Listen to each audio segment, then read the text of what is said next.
Chaver Bezrat Hashem, the Kavod Shabbos Kodesh, one day until Shabbos, unbelievable. 129 till Hanukkah, and we have 45 until Rosh Hashanah. Chaver, we are getting ready. We are getting ready, Baruch Hashem.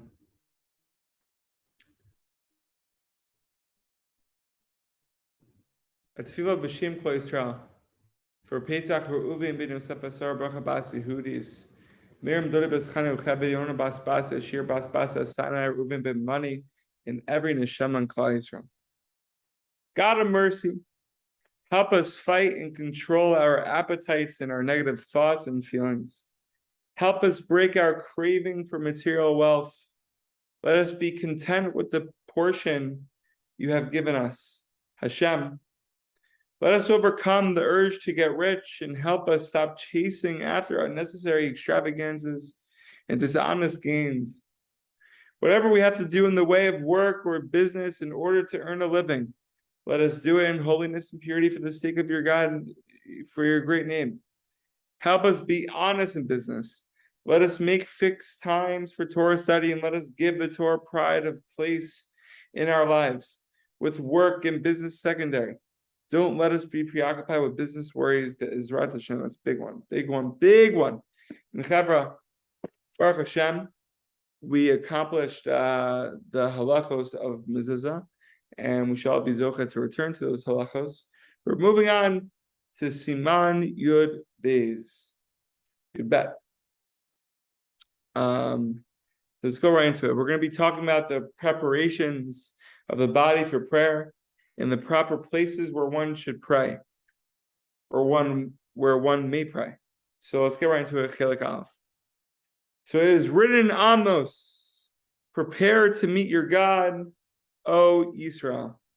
So the Perush on this, the explanation of this verse, is in the context of the laws of prayer is that one must prepare himself to appear before Hashem, may he be blessed. That one must dress himself in dignified garments when he goes to pray in the manner of one who is going to appear before an important official. Says Musar myself, would we show up to an important official with a Kobe Bryant jersey? Not so sure. So same too with the Rebbeinu Shalom, Mamish, on the highest level.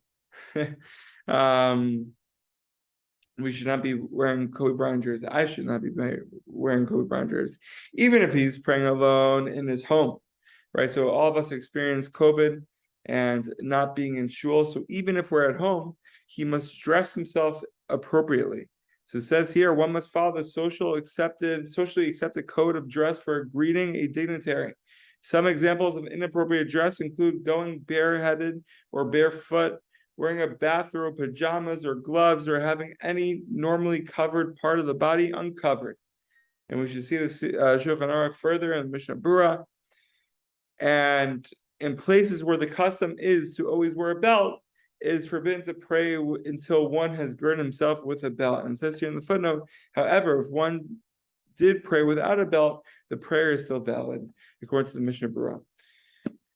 Wow, so it's a practical halacha for all of us, Bezrat Hashem, inside and out, really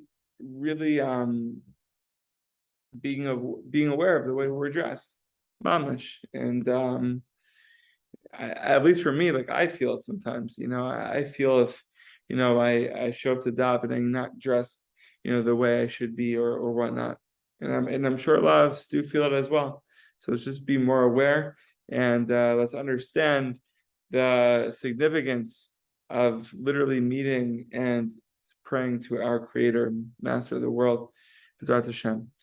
So we're moving on, right? So the Likutei Tefillah, Baruch Hashem, is connected to what we're about to learn today. It's always connected, but even more so, we're talking about money. And here, Rav Itchemeyer opens up by saying, "Ha'etza leparnasa hi." The advice for parnasa is as follows, Chavra. And he quotes the Yosef hu hamashbir. Yosef hu hamashbir. So Yosef, a little translation, is Yosef was a breaker, right? He broke things. And what does this mean? Shesarich li'tatzek b'midat Yosef HaTzadik. Based off this and just general stam, we have to involve ourselves in the midah of Yosef HaTzadik. I mean, what is the midah of Yosef HaTzadik? The midah of Yosef HaTzadik, milvad shehi inyan shmir tabrit, right? It's guarding the covenant, which is also, it says here, he gam midat hashalom, right? So guarding the brit is also the midah of peace. And peace we spoke about the other night, a couple of nights ago actually, or 3 nights ago, and 3 nights ago, Baruch Hashem. And I feel like it's kedai to go over a Purim Torah from Rav Shlomo. Now, this may be far from connected to what we're learning tonight, but I think we had a flash of connectivity. So we're just going to do it. It's Purim in I don't know how many days, but we're just going to do it. So Roshon says like this: in former good days on Purim, everybody got dressed up like somebody else. Boys would get dressed up like girls, girls like men. Jews would get dressed up like Indians, like Eskimos, like anything. So what does Rabbi Nachman say? Rabbi Nachman says something very deep, Chavra. He says, why is there no peace in the world? That's a question we need to be asking ourselves. We asked this question a couple nights ago. Why is there no peace in the world? Because I always think that I am the only one in the world, says Rav Shlomo. Only the way I am is right. There's no other derech. There's no other derech. Men think the only way to be is a man. Women think the only way to be is a woman. A Jew thinks the only way to be is a Jew. So in Purim, we get dressed up like somebody else. Because I say, maybe this is also good. And this is really very beautiful. So therefore, Purim is the holiest because there's no evil in the world. So why not get dressed up like somebody else? And Chaver, I really want to dive in to maybe this is also good. Where we spoke about the midah of Yosef HaTzadik was a mashbir.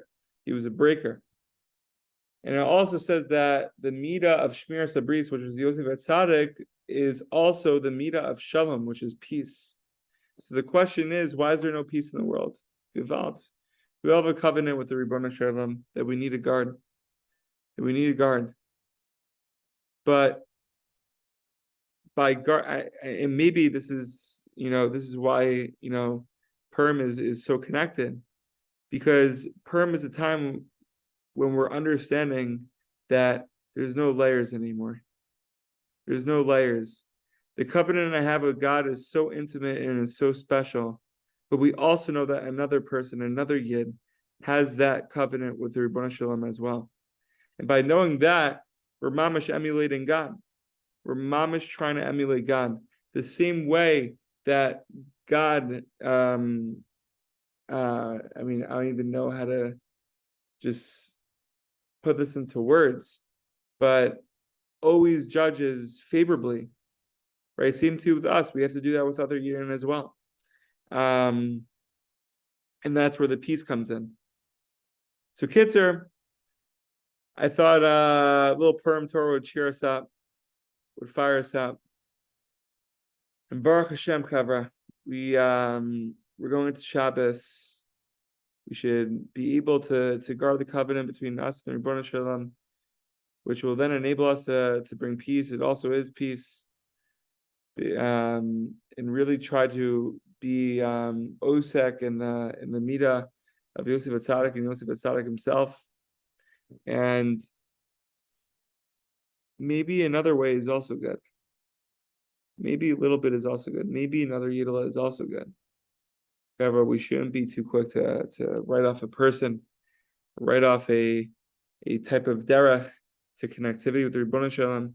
B'ezrat Hashem, we should have a beautiful Shabbos. Right up.